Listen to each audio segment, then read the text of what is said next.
Marine returns to his dead parents' ranch and finds strangers living inside for 2 long winters. The young widow believed the abandoned Montana ranch would never have an owner again. So she patched the broken windows, kept the wood stove burning, and protected her little girl and her dying father one freezing night at a time. Quiet, hidden, almost forgotten. Then one gray morning, a truck appeared at the end of the snow-covered road. At first, she thought Cascade Ridge had finally come to drag them out into the cold. But the man stepping down from that truck was no land buyer. He was a man who actually owned the ranch, a Marine. And beside him moved a massive German shepherd, silent and watchful. When he looked at the smoke rising from his dead family's chimney and asked, "Who's living in my parents' house?" everything changed. If this story stays with you, don't forget to subscribe, turn on the bell, and watch all the way to the end. Early winter rolled down off the Bitterroot Mountains with a hard wind, heavy snow, and a silence so deep the empty road seemed to stretch forever. Gunnery Sergeant Eli Carter drove slowly through the storm in an old steel-gray pickup that shuddered every time the wind hit it broadside. Eli was 36 years old, tall and broad through the shoulders, built like a man who had spent most of his life carrying weight heavier than himself. His dark hair was cut short in the old military fashion, though a few gray streaks near his temples spoke more of stress than of age. A short, rough beard covered a hard jaw, and a faint scar traced the edge of it before disappearing into the shadow. But the thing people noticed first about Eli Carter was always his eyes. Pale, restless, gray as river ice. The eyes of a man who never fully stopped scanning rooms, roads, exits, and people. Years in the Marine Corps had taught him to stay calm under pressure. But years of disaster and recovery work after the fighting was over had done something else to him entirely. He had pulled families out of flooded towns and burnout neighborhoods. He had watched too many people stand in front of the ruins of their homes, holding the few pieces of their lives they could still carry. Somewhere along the way, Eli stopped letting himself get attached to places. Places vanished too easily. So did people. Beside him sat Coda, a 6-year-old German shepherd with a thick coat of black and deep amber, heavy enough for the Montana cold. Coda nearly filled the passenger seat, but every motion the dog made carried discipline and quiet control. His ears turned constantly towards sounds outside, while his dark eyes followed the road through the falling snow. Coda rarely barked without a reason. Eli trusted that more than he trusted most words spoken by man. The folded envelope inside Eli's jacket felt heavier than any weapon he had ever carried. 60 days. That was all the time left before Cedar Hollow Ranch would be seized for unpaid back taxes and handed over for a luxury resort development pushing its way up the valley. 8 years ago, after his parents' truck slid off the icy switchbacks of Lost Fork Pass on a winter night, Eli left Montana and never truly came back. At first, he told himself the Corps needed him somewhere else. Then came the recovery contracts, the overseas rotations, the endless training. Eventually, leaving simply became easier than returning to a ranch full of ghosts. But grief left untended always collects its debt. Now the bill waiting for him at Cedar Hollow had finally come due. He had been 19 the last time he sat in this truck beside his father, learning the feel of the road through the wheel on a winter morning just like this one. He had been 28 the night a state trooper reached him on a base phone 4,000 miles away and told him, in the flat, careful voice they train men to use, that the truck had gone through the guardrail on Lost Fork Pass and that neither of his parents had made it to the hospital. He had not come home for the funeral. He had told himself there was no time, that the unit could not spare him, that the dead did not care whether he stood at the graveside or not. The truth was simpler and uglier than that. He had been afraid that if he stood on this land and let himself feel the full size of what he had lost, something inside him would break in a way he could not put back together in time for the next deployment. So he stayed away. 1 year became 3. 3 became 8. And the grief he refused to carry simply sat out here in the snow, waiting, patient as the mountains, until the day he finally had no choice left but to come back and face it. The truck turned off the highway onto the old dirt road, climbing toward the hollow. Eli's jaw tightened on its own. He knew every curve of this road, even after 8 years gone. His father had taught him to drive this exact stretch in winter, easing the wheel through the ice while snow piled on the hood. Eli remembered laughing back then. That memory felt strange now, like something borrowed from another man's life. Coda suddenly lifted his head higher. Eli noticed at once. "What is it?" The dog stared straight ahead through the windshield. Then Eli saw it too. Smoke. Thin gray smoke curling up through the snow from the ranch house chimney. His hands tightened on the wheel. That was impossible. Cedar Hollow Ranch had been empty for years. As the truck rolled into the yard, Eli's heartbeat slowed into something colder and sharper. The front fence had been mended with fresh, rough-cut timber. One sagging corner of the barn carried new bracing. Firewood sat split and stacked under a tarp beside the porch. Somebody was living here. Eli stepped out carefully, boots sinking into deep snow, the freezing wind biting at his face. Coda climbed out beside him at once, body tight but controlled. The dog's posture told Eli everything he needed to know. Alert, watchful, but not yet threatened. The ranch looked alive. That unsettled him far more than finding it in ruins would have. He moved toward the porch slowly. Every instinct from years in dangerous places sharpened on its own. His eyes swept the windows, the roof lines, the tracks pressed into the snow. He hated that his own family's home still made him move like a stranger crossing hostile ground. Before he could knock, the front door opened. A young woman stood there, a kitchen knife held low and shaking in one hand. Hannah Doyle looked like someone the last 2 years had tried very hard to break. She was 29, slender to the point of thin, with tired hazel eyes and dark blonde hair, pulled back from a pale, drawn face. She wore a man's flannel coat, several sizes too big, and the way she planted herself in the doorway said she would die before she let anyone past her. Behind her, a small girl peeked out from the hallway. Lily was 6, with her mother's hazel eyes and a tangle of light brown curls, clutching a worn stuffed rabbit against her chest. And behind them both, rising slowly from a chair near the woodstove, came an old man. Samuel Doyle was 72, Hannah's father, tall once but bent now, his breathing thin and rattling in the cold air. An oxygen tube ran beneath his nose from a tank beside the chair. His hands were scarred from a lifetime of logging and ranch work, and a faded Marine Corps tattoo showed at the edge of his sleeve. "We don't have any money," Hannah said, her voice tight. "And we're not buying whatever you're selling." "Eli Puronet." "I'm not selling anything." Hannah's eyes flicked to Coda, then back. "You with Cascade Ridge?" "No." Eli slowly reached into his jacket. Hannah shifted half a step in front of her daughter, the knife rising, though her hand trembled too hard to hold it steady. Eli kept his movement slow and pulled out the folded county paperwork. "This ranch belongs to me," he said quietly. "Eli Carter. My parents built it." Silence settled over the porch. Hannah's grip on the knife loosened. The old man behind her exhaled and lowered himself back into the chair, the fight going out of his shoulders all at once. "We thought nobody was ever coming back," he said hoarsely. Eli looked past them into the house. Warm firelight flickered across floors that had been swept clean and shelves that had been carefully rebuilt. A pot simmered on the wood stove. A child's drawings were taped to the wall. Nothing looked stolen. Nothing looked careless. It looked cared for. "We didn't take anything," Hannah said, her voice cracking now. "I swear. The roof was half gone when we found it. The pipes were frozen. I fixed what I could." "Eli stayed silent." "My husband was a Marine," she went on, the words spilling out before she could stop them. "He was killed 2 years ago. Overseas. After that there were debts I couldn't pay, and then my dad's lungs got bad, and the medical bills took everything we had left. We lost the apartment in October.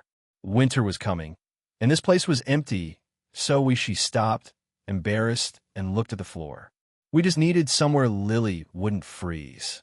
For some reason, Eli could not find a single trace of anger inside himself. He had expected resentment. Instead, he saw a frightened young mother, a sick old man, and a little girl, all trying to survive inside the house he himself had walked away from years ago. Coda moved first. The German shepherd stepped past Hannah, crossed the room, sniffed once at the wood stove, and then lay down beside Lily's feet as if he had always belonged there. The little girl froze, then slowly reached out and laid one small hand on the dog's broad head. Eli vochid closely. Koda trusted people rarely. Almost never strangers. Almost never children he had known for 30 seconds. Slowly, Eli stepped inside the house his parents had built. The warmth hit him at once, and behind it came a wave of memory he had spent 8 years outrunning. His mother humming at the stove. His father cleaning tools after storm. The smell of coffee before sunrise. Then he saw it. The framed photograph above the fireplace. His parents, young and laughing, the glass wiped clean and the frame dusted, set carefully in the place of honor on the mantel. Somebody had taken care of them after he had failed to. The pressure in his chest tightened without warning. For a moment, Eli was 9 years old again, standing on a kitchen chair while his mother let him stir something on this very stove, her hand warm and steady over his. For a moment, he could almost hear his father stamping the snow off his boots at the door, complaining about the cold in a voice that never once truly meant it. He had spent 8 years convincing himself those memories were gone, sanded smooth by time and distance until they couldn't cut him anymore. Standing here now, he understood they had only been waiting. The way the photograph had been waiting. The way the house itself had been waiting. For someone to come home and let them back in. Old Samuel followed his gaze. "Your folks, I'm guessing," the old man said quietly. "We found that photo in a drawer. Seemed wrong to leave it shut away in the dark. A house should remember the people who loved it." Eli said nothing. He couldn't. Outside, the snow kept falling over Cedar Hollow Ranch. Inside the old farmhouse, the silence between strangers slowly began to turn into something else. Then Samuel spoke again, lower this time, glancing at his granddaughter to be sure she wasn't listening. "There's something you ought to know about the people trying to take this land." And as Eli turned toward him, he understood that coming home had been a far bigger mistake than he first believed. The Montana morning came gray and bitter, snow drifting across the fences beneath a sky heavy enough to fall. Eli woke before sunrise on the old couch near the fireplace, his body snapping alert at the faint creak of a board somewhere in the house. For a moment his hand drifted toward a flashlight before he remembered where he was. Cedar Hollow Ranch, the place he had spent 8 years avoiding. He sat with his elbows on his knees, staring into the orange glow of the wood stove, while Koda lifted his head from the floor and watched him with calm, steady eyes. The smell of weak coffee drifted from the kitchen. Samuel stood at the counter, moving slowly, the oxygen line trailing behind him. In daylight, Eli could see how far the old man's illness had gone. Each breath cost him, yet he insisted on making the coffee himself, the way men of his generation insisted on being useful until the very end. "You always wake this early?" Samuel asked. "Habit," Eli said. The old man gave a small nod, as if he understood more than he was saying. Men like him usually did. Hannah sat at the small table wrapped in a knitted blanket, watching Eli the way a person watches weather that might still turn dangerous. Lily slept on, somewhere down the hall. "I'll have us packed by tonight," Hannah said quietly. "We won't make trouble for you. Just give us till dark so I can find somewhere for my dad's oxygen." Eli looked at the snow piling against the window. The storm had buried the road. The nearest town was 40 minutes in good weather, and there was no good weather coming for days. "Nobody's going anywhere in this," he said. "Not with him needing power for that tank, and not with a 6-year-old. We'll figure the rest out when the storm breaks." Hannah stared at him, and for a moment something fragile and disbelieving crossed her face. Then she looked down quickly so he wouldn't see it. Later that morning, Samuel showed Eli the repairs around the ranch, the two of them crossing the frozen yard while Koda ranged ahead through the drifts.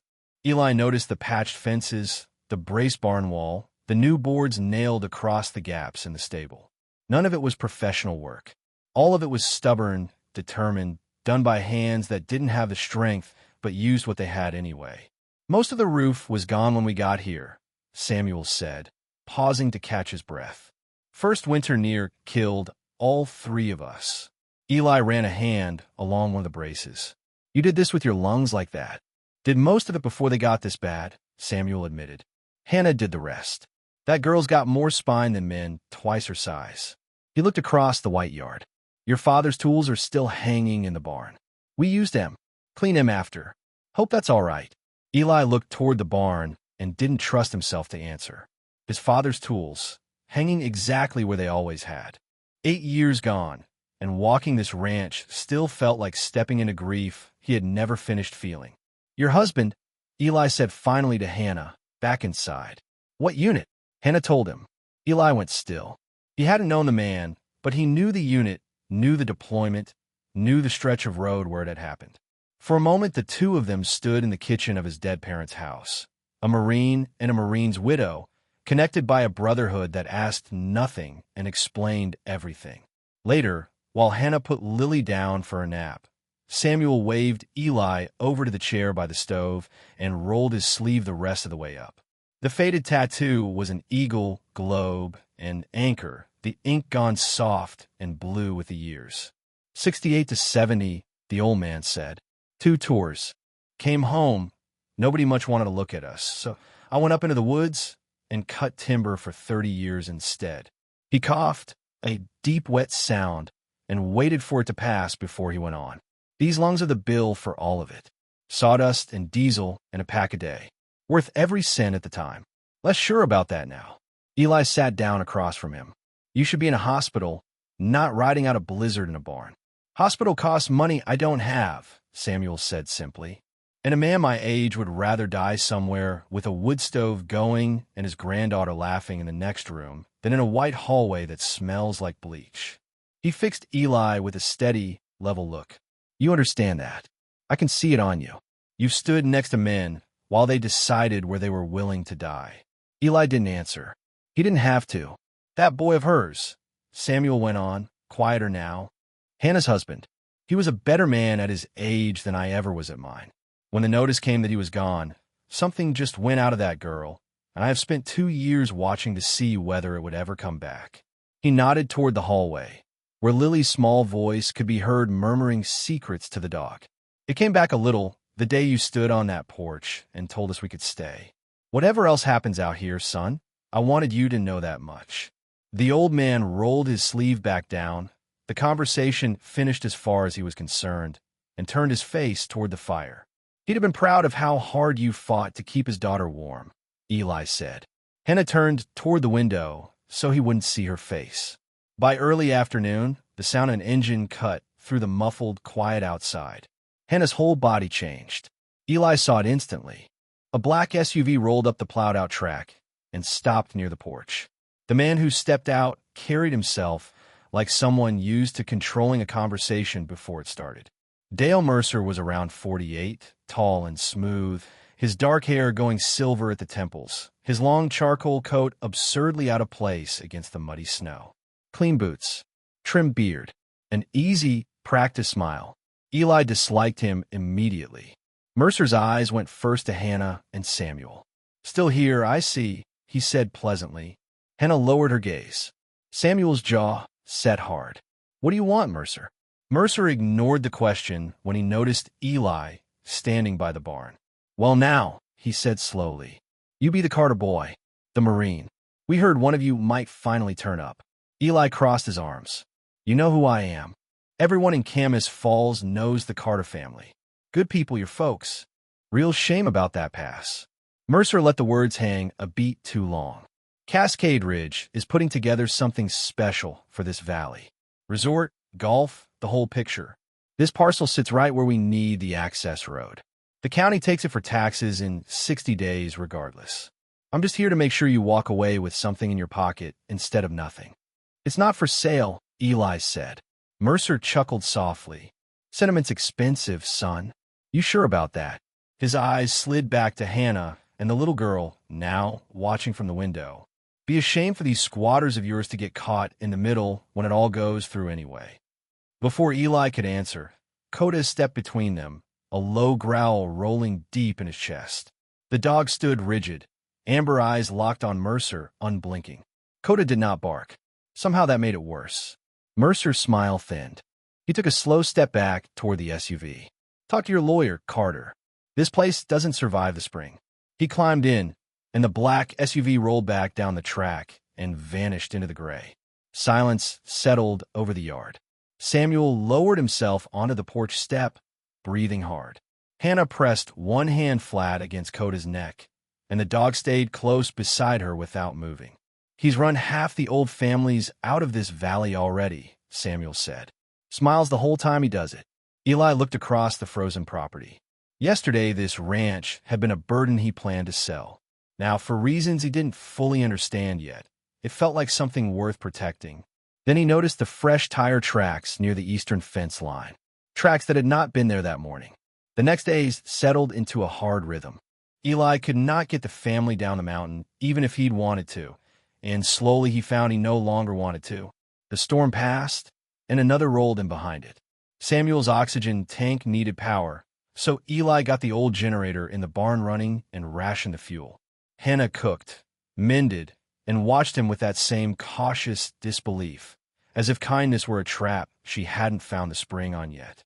It was Lily who broke through first, the way small children always do, with no strategy and no fear, only need. On the third evening, she climbed onto the couch beside Eli while he cleaned the wood stove and studied him with her mother's hazel eyes. "Are you a soldier?" she asked. "A Marine," he said. "Close enough. My daddy was a Marine." She said it carefully, the way she might say a magic word she had been taught, but didn't fully understand. "He went far away, and he can't come back. Mommy says he watches us from heaven now." She looked down at Coda, asleep across her feet. "Do you think he can see the dog?" Eli stopped what he was doing. He had answered hard questions from grown men under fire and never once felt his throat tighten the way it did now. "I think," he said slowly, "that wherever your dad is, he's awful glad somebody big and mean is keeping you warm this winter." He reached down and scratched Coda behind one ear. "And I think your dad and this dog would have gotten along just fine." Lily considered that with great seriousness, then nodded as though a difficult matter had been settled to her satisfaction, leaned against his arm, and within a minute was fast asleep. Eli sat very still so as not to wake her. Across the room, Hannah stood in the kitchen doorway, a dish towel forgotten in her hands, watching the two of them with an expression he couldn't begin to name. Neither of them said a word. Outside, the snow kept falling. Eli drove into Camas Falls when the road finally cleared, and the small Montana town looked tired beneath the gray. Old brick storefronts lined a frozen Main Street. People noticed him at once. Small towns always notice a stranger, especially a Marine built like trouble. At the feed store, he met Deputy Caleb Boone, a lean man in his early 30s with sandy hair and tired eyes, the county sheriff's coat stretched across his shoulders. Unlike a lot of lawmen Eli had known, Boone carried himself without arrogance. His own family had lost their land years back when the railroad pushed through, and since then he had distrusted big money more than he was ever willing to say out loud. "You're the Carter boy," Boone said quietly, helping load fencing wire into the truck. "Guess so. Heard Cascade Ridge has been sniffing around your place." Boone lowered his voice. "Folks around here aren't fond of Dale Mercer. Too many old families signing papers they didn't understand and losing everything right after." That confirmed what Eli already suspected. Before he left town, he stopped at the county records office and spent an hour going through the files tied to Cascade Ridge. Several of the foreclosures looked wrong. Elderly owners pressured into signing during medical emergencies. Acreage numbers that had been altered. Pages missing from the back of contracts. On his way out, the county clerk, a thin, nervous woman who kept glancing at the door, slid a folder across the counter without a word and then pretended she had done no such thing. Inside were 3 foreclosure files Cascade Ridge had pushed through in the last 18 months. Each one belonged to an elderly owner. Each one had been finalized within weeks of a death, a stroke, or a diagnosis. Each one carried the same notary stamp. "People are scared of him," the clerk said quietly to the wall, to no one in particular. The last man who made noise about those contracts lost his lease and his bank loan in the same month. She finally let herself look at Eli. "But you've got that dog and that face and the Carter name on you. Maybe he can't do to you what he did to the rest of us. Somebody ought to find out." Eli took the folder. Out on the street, parked at the corner, he caught a glimpse of the same black SUV, idling with its engine running, a man behind the wheel pretending to read his phone. He had been followed into town. He filed it away the way he filed everything, without expression, and drove home through the snow. By the time Eli got back to Cedar Hollow, snow had begun falling heavily again. That night the storm came in hard. Wind slammed the house and shook the windows. Eli sat awake near the fireplace, cleaning mud from his boots, while Samuel dozed in his chair and Hannah read to Lily down the hall. Coda lay near the front door, unusually alert, his ears tracking something in the wind. Then the dog stood up. Every muscle in his body went tight. Eli noticed instantly. What is it? Coda growled low and moved toward the back of the house. A moment later, a smell drifted in beneath the door. Gasoline. Eli was already moving before the thought fully formed. He grabbed his coat as Coda hit the back door ahead of him and exploded out into the storm. Snow blasted his face. Visibility barely reached 20 feet. Then he saw it. Orange flame climbing fast at the corner of the barn, where the dry hay and his father's tools were stored. Sam, stay with the girl, Eli shouted, and threw himself toward the fire. Inside the barn, the smoke was already rolling up into the rafters. Eli grabbed a horse blanket, beat at the flames, kicked the burning hay bales apart, and dragged them out into the snow where the storm could kill them. Through the blowing white, he caught movement. A dark pickup speeding away beyond the eastern fence, taillights vanishing into the dark. Someone had done this on purpose. Samuel, ignoring the order, had come out anyway to drag the fuel cans clear, and the exertion was too much. He went down hard in the snow, clutching his chest, his breath gone ragged and whistling. "Dad!" Hannah screamed from the porch. Eli got the last of the fire smothered, then half-carried the old man back inside, while Coda barked toward the fleeing truck. By the time the worst had passed, a corner of the barn was scorched but standing, and Samuel lay gray-faced on the couch, breathing through the oxygen with Hannah gripping his hand. Eli remembered the cameras then, 2 old security units he had mounted that very afternoon out of pure habit, salvaged from a job site years ago. 20 minutes later, grainy footage played across the laptop screen. Headlights near the eastern fence. A pickup stopping beside the barn. A man stepping out with a fuel can. And for 3 clear seconds, lit by the bed light under the falling snow, the truck's license plate. Hannah covered her mouth. Samuel stared at the screen. "That's one of Cascade Ridge's work trucks," the old man rasped. For a long moment, Eli said nothing. The easier choice would have been to drive into town and handle Dale Mercer the way Marines sometimes handled threats in places far from here. Part of him wanted that badly, but another part of him remembered something his father used to say. Once violence starts, it rarely stops where you plan for it to. The next morning, Eli drove the footage, the plate, and his copies of the suspicious Cascade Ridge contract straight to the sheriff's office. Deputy Boone watched the video twice without speaking. Then he leaned back slowly in his chair. "This," he said quietly, "is enough to open a real investigation." For the first time since coming home, Eli felt something shift inside him. Cedar Hollow Ranch was no longer just unfinished grief. The woman, the old man, and the little girl were no longer strangers surviving in his family's house. Somewhere between the storm, the fire, and the smoke, they had become the closest thing to family Eli Carter had left. But as he stepped out of the sheriff's office, he saw a black SUV parked across the street. Dale Mercer sat behind the wheel, watching him. Eli crossed the street. He didn't hurry. He walked the way he had learned to walk toward things that wanted him afraid, slow and easy and entirely unbothered, and he stopped beside the driver's window until Mercer finally rolled it down. "You burned a barn with a sick old man and a child asleep 40 feet away," Eli said. His voice was quiet, almost conversational. "I want you to understand that I know that, and I want you to understand exactly what kind of man I am, so you can make better decisions from here on out." Mercer's easy smile flickered. "I don't know what you think, I spent 15 years going into the worst places on earth and carrying people back out of them," Eli said over him, still quiet. "I have buried friends. I have pulled children out of buildings that were on fire because men like you decided a piece of paper was worth more than a life. There is nothing left that you can threaten me with that the world hasn't already tried. He leaned down a few inches closer. So here's the only thing I'm going to say to you. I'm not signing. I'm not leaving. And every wrong thing you've done in this valley is going into a folder and onto a deputy's desk. You should have stayed in the city, Mr. Mercer.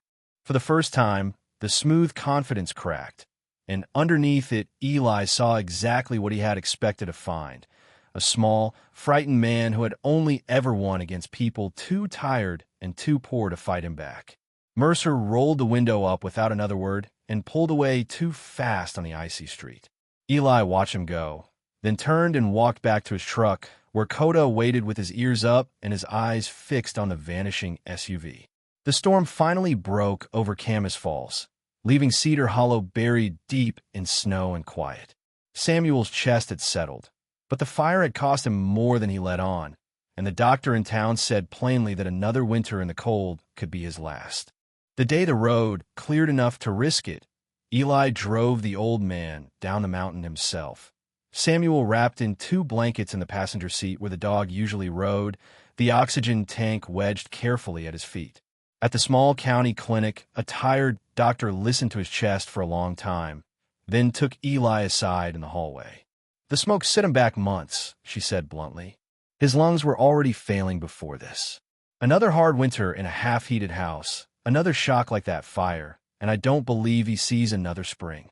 He needs steady heat, steady power, and no more nights out in the cold playing hero. She studied Eli's face. Can you give him that, up at that ranch of yours? I can now, Eli said. And as he said it, he realized he meant it, that somewhere in the last few weeks, the question of whether these people stayed had quietly stopped being a question at all. On the drive back, Samuel was silent along, while watching the white peaks slide past the glass. You didn't have to do any of this, he said finally. I know. That's what makes it count. The old man closed his eyes. That boy of Hannah's would have done the same for a stranger. Reckon that's why the dog took to your family. Word about the fire moved through Camas Falls faster than the snow. People in small towns notice suffering quickly, especially when it touches land that families have bled to keep for generations. Every morning, Eli worked from before sunrise until the mountains swallowed the light. He braced the scorch barn, rebuilt the burned section by hand, and took paying repair jobs across the valley to keep money coming in. He rarely spoke much while he worked, but people trusted him because he never cut a corner. He reminded the older ranchers of the kind of men Montana used to make before the money came and started buying up whole valleys. Hannah began baking again, bread, cinnamon rolls, pies, and carrying them into town to a little diner run by a heavy-set woman named Ruth, who had lost a brother to a mine collapse decades back and trusted big companies about as far as she could throw them. Ruth started paying Hannah for every loaf and refused to take less than half the profit herself.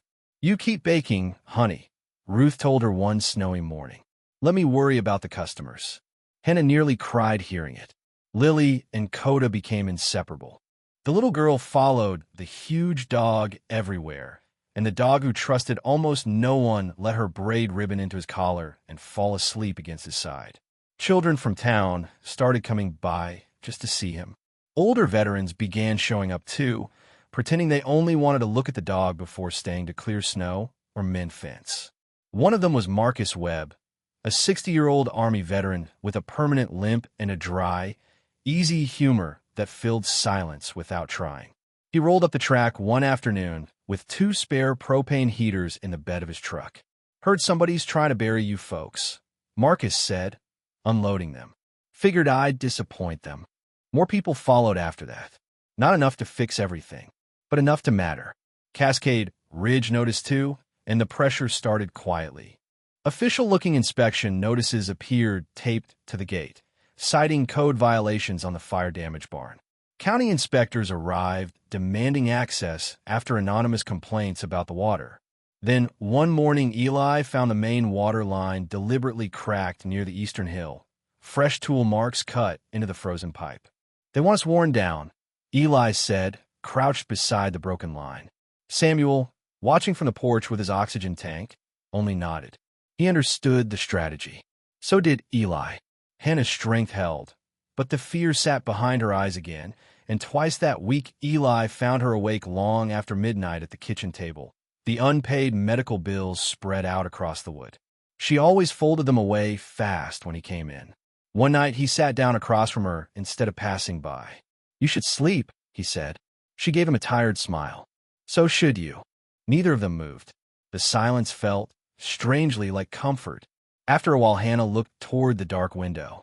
"My dad keeps saying we've brought enough trouble to your door," she said quietly, "that we should go before it gets worse." Eli stared out at the black mountains. "You didn't bring the trouble," he said. "It was already here. You just gave me a reason to stand and fight it." That answer surprised even him. By February, Deputy Boone and a pair of state investigators had reopened a string of land fraud cases tied to Cascade Ridge using the evidence Eli had gathered. Once the regional paper ran the first story, ranchers from neighboring counties began coming forward with the same tale: altered contracts, pressure tactics, foreclosures that arrived suspiciously fast after a death or a diagnosis. Eli spent long nights at the kitchen table helping organize the paperwork while Coda slept beneath it and Lily's drawings watched from the wall. For the first time in years, Eli felt useful in a way no order had ever given him. He wasn't pulling strangers out of rubble 1,000 miles away. He was protecting something that was his. Then, less than 2 weeks before the county seizure deadline, Camas Falls woke to a regional news crew parked outside the courthouse. Leaked documents had tied Cascade Ridge's executives to a scheme of illegal land acquisition spanning 3 Montana counties. Cameras caught angry ranchers demanding answers on the courthouse steps. Dale Mercer disappeared 2 days later. No would be no explanation. His office in town sat dark overnight. The morning the story broke, Ruth's diner filled to the walls. Ranchers who had lost land, widows who had signed papers they never understood, old men who had watched family acreage swallowed parcel by parcel. They crowded into the booths and stood 3 deep along the counter, and for the first time in years they were not afraid to say the company's name out loud. Eli stood at the back with Coda at his heel and let them talk. An elderly woman he had never met crossed the room and took both of his hands in hers. Her son had lost 40 acres to Cascade Ridge the same year her husband died, she told him. She had been informed she was the only one, that it was her own fault for not reading carefully, that no one would ever believe her. She had believed it herself for 2 years. "You made it so we weren't alone in it anymore," she said, and could not finish. Eli had stood in front of grateful people before in the mud of floods and the ash of fires, and he had always found a way to deflect it, to point at the team, the equipment, the luck. He found he could not deflect this. He simply held the old woman's hands until she was ready to let go, and somewhere in that small, crowded diner, he finally understood what his father must have meant all those years about helping the people around here. A lot more than folks ever knew. Even so, Eli didn't trust the silence. Men like Mercer rarely vanished unless someone bigger had decided they were no longer useful. Spring came slowly to the Bitterroot, melting the snow off the fences one quiet morning at a time. The headlights Coda had growled at one last night near the eastern hill never reached the ranch. Whoever was turned around and was never seen again. By March, muddy grass showed through the melting drifts, and the ranch looked wounded from the long winter, but alive. Samuel spent his mornings in a chair by the barn door, carving small wooden things with hands that still remembered the craft, color slowly returning to his weathered face.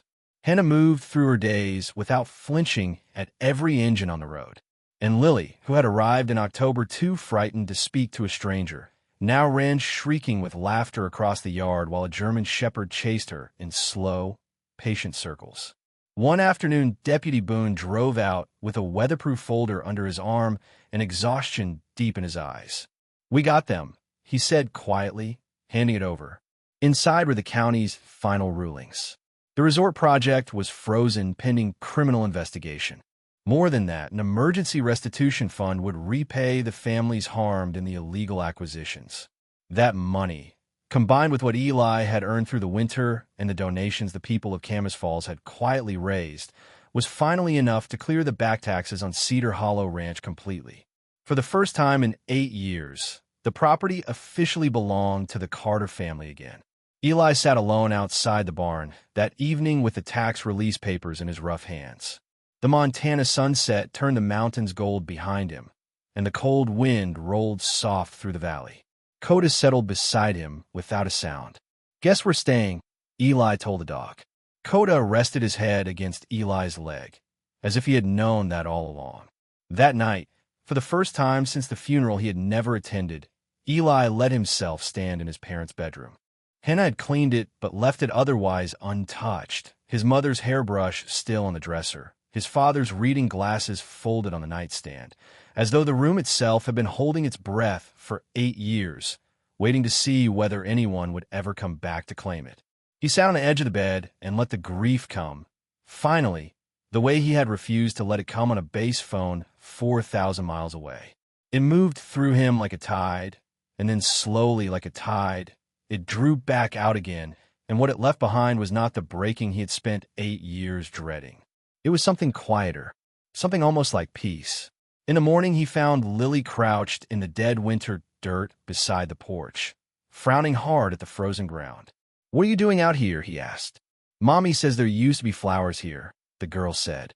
"Your mommy's flowers? I'm checking if they're still alive under there." His mother's garden. He had forgotten it completely, and the forgetting shamed him. Eli crouched down in the snow beside the little girl. "They're sleeping," he said, "down under the cold. When it gets warm again, if we take care of the ground, they'll come back up." Lily looked up at him with enormous seriousness. "Like everything else here," she said, out of the mouth of a child. Eli looked at her for a long moment. Then he went to the barn for a spade. A few days later, half the town seemed to arrive at Cedar Hollow at once. Trucks lined the dirt road. Neighbors carried lumber and tools and boxes of supplies toward the old stable in the western field. Eli had spent several nights thinking about what came next. Selling no longer felt right. Too many people had already fought to keep this place alive. So instead, with Marcus organizing the work and Ruth feeding everyone and Deputy Boone showing up after his shift in old jeans and work gloves, they rebuilt the abandoned stable into something new. Not a business, not an investment, a refuge. Simple rooms with warm beds for the families this valley kept trying to grind down. Widows of servicemen, aging veterans, people who had lost their homes to one hard winter. Nothing fancy, just safe. Samuel carved a sign by hand to hang above the door. Cedar Hollow House. Hannah cried when she saw it finished.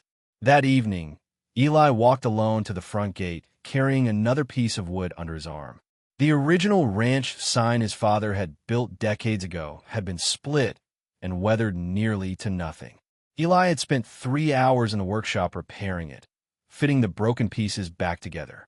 It looked old and worn and imperfect when he was done, but it was standing, kind of like the people living there now. He mounted it back on the gate beneath the fading sun and stepped back to look at it. The repaired barn, smoke rising from the chimney, warm light glowing in the windows. Coda lying easy on the porch while a little girl whispered secrets into his ear. Samuel in his chair, breathing slow but steady. Hannah standing in the doorway, looking, for the first time, like a woman who finally believed she had somewhere to stand. For years, Eli had believed that coming home would only tear open the grief he had buried with his parents. Instead, somewhere between the storms and the fire and the people who refused to let this place die, the ranch had become something else entirely. Not a memory, not a graveyard, a future. Hannah stepped onto the porch beside him. "Your mother and father," she said softly. "They'd be proud of you." Eli looked away toward the mountains, his jaw tightening. No one had said those words to him in a very long time. Lily ran up and slipped her small hand into his without a word, the way children do when they have decided that someone is safe. Coda padded over and sat against his other side. The porch light flickered on behind them, throwing warm yellow across the yard as darkness settled over the valley. For the first time since he came back, Eli no longer felt like a Marine passing through someone else's life. This place belonged to him again, not because of paperwork, because he had finally stayed. He drew a slow breath of cold mountain air, looked toward the glowing windows of the house his parents had built, and said the words he had carried inside himself for nearly a decade. Finally, home. Sometimes God doesn't send his miracles the way we expect them. Sometimes he sends them quietly, through a place that still feels like home, through strangers who become family, through the simple kindness of people who choose not to walk away when life turns hard.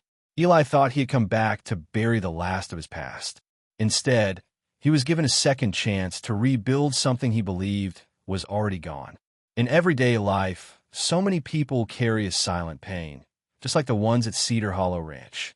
Some are fighting loneliness, grief, illness, or money troubles that no one else can see. But stories like this remind us that even in the coldest season of life, hope can still return, one small step at a time. Sometimes all it takes is one person willing to stay, one hand willing to help, one light left burning for someone who feels lost in the dark. If this story touched your heart, tell us in the comments where you're watching from, or share a moment when someone showed you kindness during a hard season of your own. Your story may lift someone up more than you will ever know. And if you love emotional stories about hope, healing, family, and loyal companions who never leave our side, don't forget to like, comment, and subscribe so you never miss the next journey. May God bless you, protect your family, bring peace to your home, and guide you safely through whatever season of life you are walking through tonight.